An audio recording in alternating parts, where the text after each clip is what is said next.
bubuklatin natin, pag-aaralan, at tatanungin natin yung mga may hawak doon ngayon. Mga may hawak at yung may tungkulin na hawakan ng mga kasong yon bago tayo dumating. Yan ang agenda nyo. First day mo, ang target si Sara. Kinundina ni Davao City 1st District Representative Paulo Duterte ang bagong posisyon ni Remulla. Pero dahil sa dami raw ng problema ng mga nakaupo ngayon, kailangan nila ng tulong para mapagtakpan daw sila. Ito eksakto to sinabi ni Pulong, ha?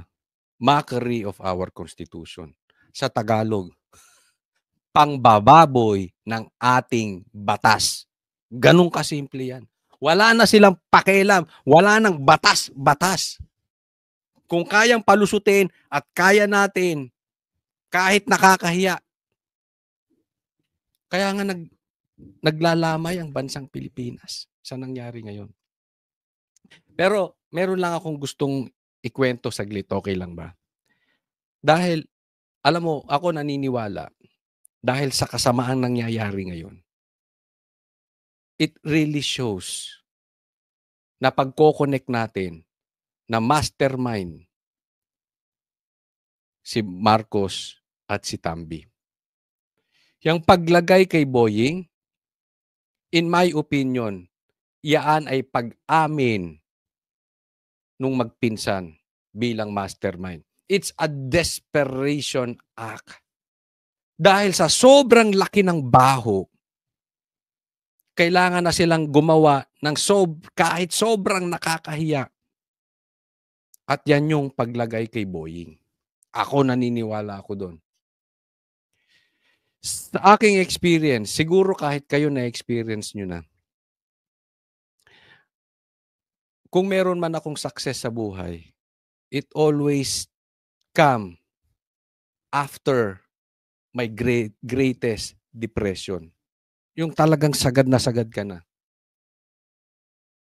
Ako naniniwala ganito mangyayari sa Pilipinas. Yung sagad na ang taong bayan. Puputok na yung taong bayan. And they have no option. Sabi nga ni Kiko Barsaga, we have no option anymore kung hindi people power. I believe Kiko Barsaga. Kailangan isigaw na natin yung ating damdamin. Wala po ito. Consider it. Hindi iimbestigahan si Bongbong. Hindi iimbestigahan si Tambi. Si BP Sara ikukulong. Yan na yun. At kitang-kita nyo naman siguro, yung script, yung ginagawa ni Bongbong Marcos ngayon is parang pelikulang o parang telenovela ng Pilipino. Kasi simula pa lang, alam mo na ang katapusan. Kahit manood ka ng pelikula na yan, nagsisimula pa lang, tapos pumunta ka sa CR, bumalik ka after 30 minutes, yun pa rin. Alam mo na kung anong katatapusan. Same thing dito. Do you expect Boying imbestigahan si Tambi? Do you expect Boying imbestigahan si Bongbong Marcos patungkol sa flood control? Hindi. Huwag tayong umasa. Wala po yan. Yan ay kahit na tila pangungutsa na ito sa konstitusyon. Nagbabalita mula sa... Next po tayo. Tingnan po natin to. Ituloy po natin yung paglamay natin, ha. Bigyan ko ng komentaryo to. Wala raw sisinuhin si Justice Secretary Boying Remulla. Walang sisinuhin. Bilang bagong ombudsman, nangako rin siyang pananagutin agad ang mga tiwaling opisyal ng gobyerno na matagal ng panawagan ng taong bayan.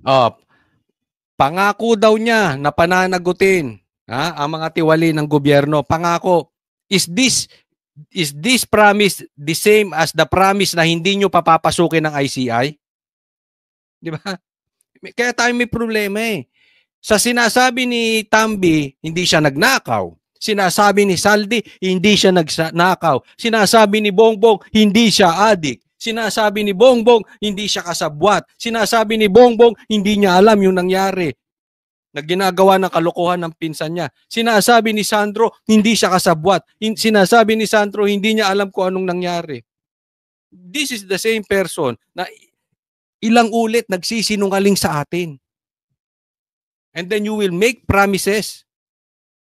Is your promises na hindi nyo natupad is the same promises na ginagawa nyo ngayon? Sa kabila ng mga agam-agam, si Justice Secretary Boying Remulla ang napili ni Pangulong Bongbong Marcos bilang bagong ombudsman. Hindi madali ang daan ni Remulla. Ito si Boying, no? Naalala ko lang, nagkasakit to eh. Pagbalik niya, ayoko siyang husgahan patungkol sa kanyang sakit. Pero, ang paniwala ko sa buhay, pag binigyan tayo ng Panginoon ng pagkakataong baguhin lahat, gawin natin. Huwag na tayong gumawa ng kung hindi pa maganda. Pa siya ng reklamo ni Senator Amy Marcos kaugnay ng pagkakaaresto ni dating Pangulong Rodrigo Duterte na kalaunan ay ibinasura ng ombudsman. Ngayon, siya na ang tanod bayan. Pangako niya, transparency at accountability. I think it's a necessity that is there. Pangako niya transparency and accountability. Can you make Bongbong Marcos accountable? Do you think you can make Tambi accountable? Are you going to be transparent? 'Di ba? Sabi mo transparency. Oh. Bakit hindi nyo silipin ang involvement ni Bongbong Marcos? You're talking about transparency. Bakit hindi nyo silipin ang confidential funds ni Bongbong Marcos? 'Di ba? Sabi nga ng sigaw ng taong bayan, ba't hindi nyo silipin yung kaso ng anak mo? Pagkat yung tao naghahanap talaga ng transparency and accountability sa taong bayan. At nung hiningi ko yung trabahong ito, yun ang sa isip ko talaga na yung accountability mapalakas natin sa lahat. Bukod sa iba pang mga tungkulin na pwede nating gampanan. Ayon kay Remulla, mismong si Pangulong Marcos ang nagbilin na panagutin ang mga tiwaling opisyal. Paano ko si Bongbong Marcos yung tiwali? Kayo naman, nagdadrama pa kayo, iniikot nyo naman eh. Alam naman ng mga politiko kung sino, sabi nga ni Chanko, alam naman natin kung sinong nagnakaw dyan sa Congress eh. Diba? Oo, posibleng hindi alam ni Bongbong Marcos yun.